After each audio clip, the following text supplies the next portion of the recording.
Hi friends, ಇನ್ನೇನು ಹಬ್ಬಗಳ ಸರಮಾಲೆ start ಆಯಿತು. ಈಗ ನಾಗರ ಪಂಚಮಿ ಮುಗೀತು, ಶುಕ್ರಗೌರಿ ಮಂಗರಗೌರಿ ಎಲ್ಲ ಮುಗಿದು ಭಾದ್ರಪದ ಮಾಸ ಬಂತು. ಹೌದು, ಫಸ್ಟ್ ಗೌರಿಯನ್ನು ಬರಮಾಡ್ಕೊಂಡು ಆಮೇಲೆ ಗಣಪ ಬರ್ತಾನ. ಮೊದಲಿಗೆ ಬರುವುದೇ ಗೌರಿ ಹಬ್ಬ. ಈ ಗೌರಿ ಹಬ್ಬಕ್ಕೆ ಮರದ ಡೆಕೋರೇಷನ್ ಹೆಂಗೆ ಮಾಡೋಣ ಅಂತ ಹೇಳಿ ಇಲ್ಲಿ ತೋರಿಸ್ತೀನಿ. ಈ ಸತಿ ನನ್ನ ಪುಟ್ಟ ಆರಾಧ್ಯನ ಮೊದಲನೆಯ ಗೌರಿ ಹಬ್ಬ, ಹಾಗಾಗಿ ಪ್ರತಿ ವರ್ಷಕ್ಕಿಂತ ಈ ಸತಿ ಸಂಭ್ರಮ ಹೆಚ್ಚೇ ಇರ್ತೈತಿ ಅಂತ ಹೇಳ್ಬೋದು. ಇಲ್ಲಿ ಪುಟಾಣಿ ಮರನ ತೊಗೊಂಡಿನಿ. ಅದಕ್ಕೆ ಹಾಟ್ ಗ್ಲೂ ಸಹಾಯದಿಂದ ಅಷ್ಟು ಕಡೆ ನೀಟಾಗಿ ಅಪ್ಲೈ ಮಾಡಿ ಗೋಲ್ಡನ್ ಕಲರ್ ಪೇಪರನ್ನು ಹಚ್ಚಾಕತ್ತೀನಿ. ಹಿಂಗೆ ನೀಟಾಗಿ ಅಪ್ಲೈ ಮಾಡ್ಕೊತ ಹೋಗಬೇಕು. ಇಲ್ಲಾಂದ್ರೆ ಪೇಪರ್ ಏನಾಗ್ಬಿಡ್ತೈತಿ, ಫೋಲ್ಡ್ ಆಗುತ್ತಾ. ಫೋಲ್ಡ್ ಆದ್ರೆ ನಮ್ಮ ಮೇಲೆ ಸ್ಟೋನ್ಸು ಕುಂದನ್ ಏನಾದರೂ ಹಚ್ಚೋದಿದ್ರೆ ನೀಟಾಗಿ ಆಗಂಗಿಲ್ಲ. ಆಮೇಲೆ ಎಡ್ಜಸ್ 4 ಸೈಡ್ ಎಡ್ಜಸ್ ಹೋಯ್ತಲ್ಲ, ನೀಟಾಗಿ hot glue double layer apply ಮಾಡಿದ್ರು ಚಿಂತಿಲ್ಲ. ನಾವು ನೀಟಾಗಿ ಅಪ್ಲೈ ಮಾಡ್ಕೊಂಡು ಇದನ್ನು ಗೋಲ್ಡನ್ ಪೇಪರ್ನ ಹಚ್ಕೋಬೋದು. ಹಬ್ಬ ಅಂದ್ರೆ ಎಲ್ಲ ಹೆಣ್ಮಕ್ಳಿಗೂ ಸಂಭ್ರಮನೇ. ಅದ್ರಲ್ಲಿ ಗೌರಿ ಹಬ್ಬ ಅಂತೂ ತುಂಬಾ ವಿಶೇಷವಾಗಿರ್ತೈತಿ. ಹಿಂದಿರುವ ಪುಟಾಣಿಯ ಬ್ಯಾಕ್ ಮ್ಯೂಸಿಕ್ಕನ್ನು ಸ್ವಲ್ಪ ಇಗ್ನೋರ್ ಮಾಡ್ರಿ. ನನ್ನ ಕಣ್ಣಂಬಾಯಿನ ಮೊದಲು ನುಡಿ ಒಳಗೆ ಮಾತಾಡೋದು ಕಲ್ತಾಳ, ಚೀರೋದು ಕಲ್ತಾಳ. ಅವಳು ನಾಟಿನೆಸ್ ಏನೈತಲ್ಲ ದಿನದಿಂದ ಹೆಚ್ಚಾಗತೈತಿ.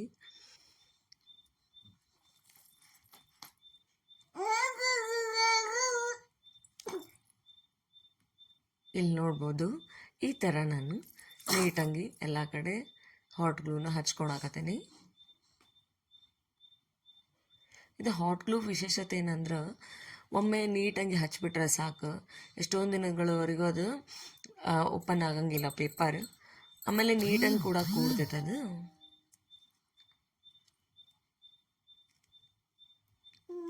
ನೋಡ್ರಿ, ಈ ಥರ ಹಚ್ಕೊಂಡಿನಿ ನಾನು. ಈಗ ಮೇಲಿನ ಪೋರ್ಷನ್ ಆಯಿತು. ಸೊ ಈಗ ಕಾರ್ನರ್ ಪೋರ್ಷನ್ಸಿಗೆ ಹಾಟ್ ಗ್ಲೂಯಿಂದ ಅಪ್ಲೈ ಮಾಡತ್ತೀನಿ. ನೆಕ್ಸ್ಟ್ ಅಡ್ಜಸ್ಟ್ ಈಗ ಮೇಲಿನ ಪೋರ್ಷನಿಗೂ ಹಚ್ಕೊಳ್ಳಿಗತ್ತೀನಿ.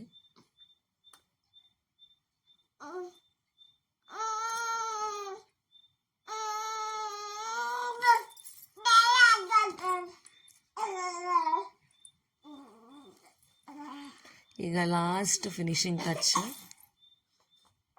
Almost 80% of the paper applying is completed.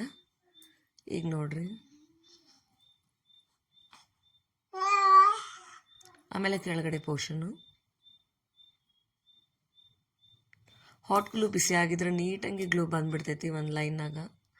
But ಇದನ್ನು ಭಾಳ ಸೊಕಾಶ್ ಯೂಸ್ ಮಾಡಬೇಕು. ಗ್ಲೂ ಭಾಳ ಬಿಸಿ ಆಗಿರುತ್ತಲ್ಲ, ಸೊ ಹಂಗಾಗಿ ಕೈ ಸುಡೋ ಸಾಧ್ಯತೆ ಇರ್ತೈತಿ. ಸ್ವಲ್ಪ ಬೇಕಾದಾಗ ಅಷ್ಟು ಬಟನ್ ಆನ್ ಮಾಡಿಕೊಂಡು ಸ್ವಲ್ಪ ಹೊತ್ತು ನಾವು ಏನಾದರೂ ಪ್ಲ್ಯಾನ್ ಮಾಡಕತ್ವಿ ಅಂದ್ರೆ ಅದನ್ನು ಬಟನ್ ಆಫ್ ಮಾಡಿಕೊಂಡು ಆಮೇಲೆ ಕೂಡ ಬಳಸ್ಬೋದು. ಕಂಟಿನ್ಯೂಸ್ ಆನ್ ಇದ್ರು ಹಾಟ್ ಗ್ಲೂ ಭಾಳ ವೇಸ್ಟ್ ಆಗ್ತೈತಿ. ಹಿಂಗೆ ಸುತ್ತಲೂ ನೋಡ್ರಿ, ಈ ಥರ ರೆಡಿ ಆಯಿತು.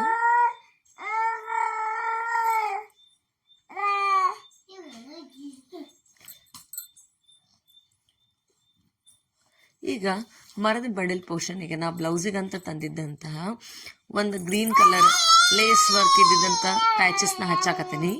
ಸುತ್ತಲೂ ರೆಡ್ ಕಲರ್ ಆಮೇಲೆ ಗ್ರೀನ್ ಕಲರ್ ಕಾಂಬಿನೇಷನ್ ಮಾಡಿಕೊಂಡು ಕುಂದನನ್ನು ಅಪ್ಲೈ ಅಂತೀನಿ. ಇವನ್ನ ಸೇಮ್ ನಾನು ಜಜ್ಮೆಂಟಿಗೆ ಅಂತೇಳಿ ಫಸ್ಟಿಗೆ 4 ಇಟ್ಕೊಂಡೀನಿ. ಅಂದ್ರೆ ನಮ್ಗೆ ಲೆಂತ್ ಹೆಂಗೆ ಬಿಡ್ತಿದ್ದು ಐಡಿಯಾ ಬರ್ತೈತಿ. ಸೊ ಮಿಡಲ್ ಅಪೋಸಿಟ್ ಕಲರ್ ಇದ್ದಿದ್ದಂಥ ಕುಂದನನ್ನು ಹಚ್ಚಿ ಫಿನಿಶಿಂಗ್ ಹತ್ತೀನಿ. ಈಗ ನೋಡ್ರಿ, ಕಂಪ್ಲೀಟ್ ಆಯಿತು. ಈಗ 4 ಕಡೆ ಕಾರ್ನರ್ ಏನೈತಲ್ಲ ಖಾಲಿ ಅನ್ಸಕತ್ತಿತ್ತು. ಸೊ ಏನು ಮಾಡೋಣ, ಒಂದೇನಾದರೂ ಕುಂದನ್ ಅಂದ್ಕೊಂಡ್ರೆ ಸೇಮ್ ಅದೇ ಕುಂದನಿಂದನ ಫಿನಿಶಿಂಗ್ ಮಾಡಿದ್ರೆ ಭಾಳ ಲುಕ್ ಕೊಡ್ತೈತಿ. ಸೊ 4 ಕಡೆ ಏನೈತಲ್ಲ ನಾನು green and red combination ಒಳಗಿರುವಂಥ ಕುಂದನನ್ನು ಹಚ್ಕೊಂಡೇನಿ.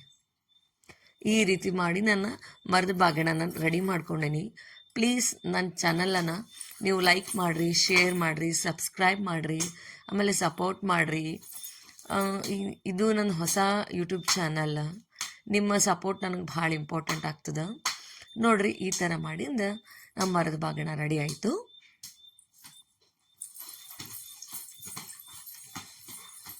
Thank you.